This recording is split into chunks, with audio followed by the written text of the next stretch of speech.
Nicola Sturgeon is desperate in her desire for an independent Scotland and has now claimed she could hold a second referendum vote without British approval, but how would this work? Nicola Sturgeon had her dreams of independence crushed last month when Prime Minister Boris Johnson refused to grant her request for a second Scottish independence referendum vote.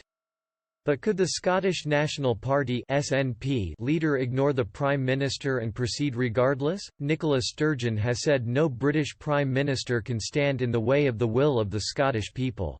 The First Minister in Scotland also said an independent Scotland would seek to rejoin the European Union, after the country voted to remain by 62% in 2016. The Scottish politician, 49, made a formal request for a second independence vote in December. She asked for the UK government to transfer powers, known as a Section 30 order, to the Scottish Parliament in Edinburgh that would ensure any referendum is legal, but Boris Johnson formally rejected the call from Scotland's First Minister, saying a referendum would continue the political stagnation Scotland has seen for the past decade. Within the response, he said he had carefully considered and noted her arguments. He wrote, "You and your predecessor made a personal promise that the 2014 independence referendum was a once-in-a-generation vote. The people of Scotland voted decisively on that promise to keep our United Kingdom together, a result which both the Scottish and UK governments committed to respect in the Edinburgh Agreement." The Prime Minister added he did not want to see Scotland's schools, hospitals and employment again left behind because of a campaign to separate the UK. The SNP leader condemned Mr Johnson for his decision. On Twitter she wrote, "Tories are terrified of Scotland's right to choose, because they know that when given the choice we'll choose independence. Tories have no positive case for the Union, so all they can do is attempt to deny democracy. It will not stand. The problem for the Tories is the longer they try to block democracy, the more they show the Westminster Union is not one of equals and fuel support for independence. This response predictable, but also unsustainable and self-defeating.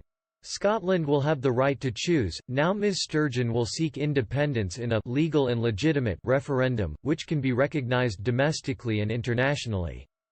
The SNP leader has said her government will seek an agreement with the UK government on the process for a referendum, and make the case for independence so strong that no Prime Minister, not even Boris Johnson, can refuse it. She added the Scottish Government has already taken steps towards this goal by testing the potential question to be put to voters with the Electoral Commission, calling a new constitutional convention to broaden the support, and publishing policy papers on how to set up an independent. Speaking to a conference in Brussels this week, Ms Sturgeon said, "We are taking, in Scotland, the steps required to ensure that a referendum can be held that is legal and legitimate so the result can be accepted and agreed both at home and internationally. We should agree on a process with the UK government on a referendum in line with a clear mandate from the people." She added, "The UK is not an imposed state, is a voluntary union of nations. The decision to hold an independence referendum is reminiscent of the disputed region of Catalonia in Spain." Catalonia unilaterally declared independence in October 2017 following a referendum deemed illegal by courts, prompting Spain's biggest political crisis in decades. In October 2019, Spain's Supreme Court sentenced 9 Catalan politicians and activists to jail terms of between 9 and 13 years for that independence bid, while 3 others were fined. Ms Sturgeon hopes to avoid this route but wishes to hold a second independence referendum in Scotland. The formal route to a second referendum is through a Section 30 order, which Ms Sturgeon asked Mr Johnson for at the end of 2019. A Section 30 of the Scotland Act 1998 allows the UK government to temporarily transfer power to the Scottish Parliament to legislate for a referendum. Crucially for Ms Sturgeon's plans, a Section 30 order can only be introduced to the Westminster Parliament by the UK government and is not legally obliged to do so.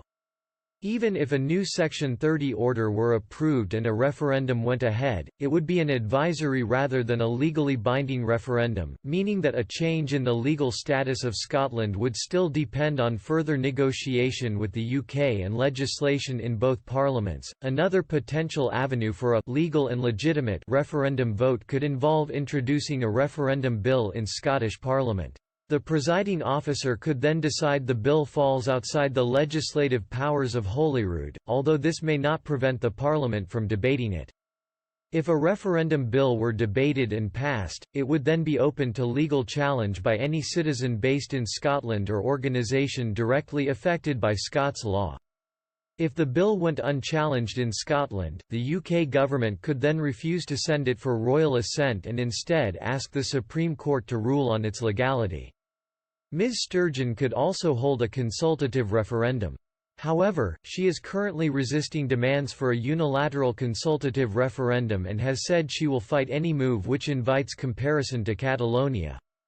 The SNP leader fears a consultative referendum would be illegal without the UK government's permission, but her critics wish to test this in court. Ms. Sturgeon has urged patience, concerned there is no solid majority for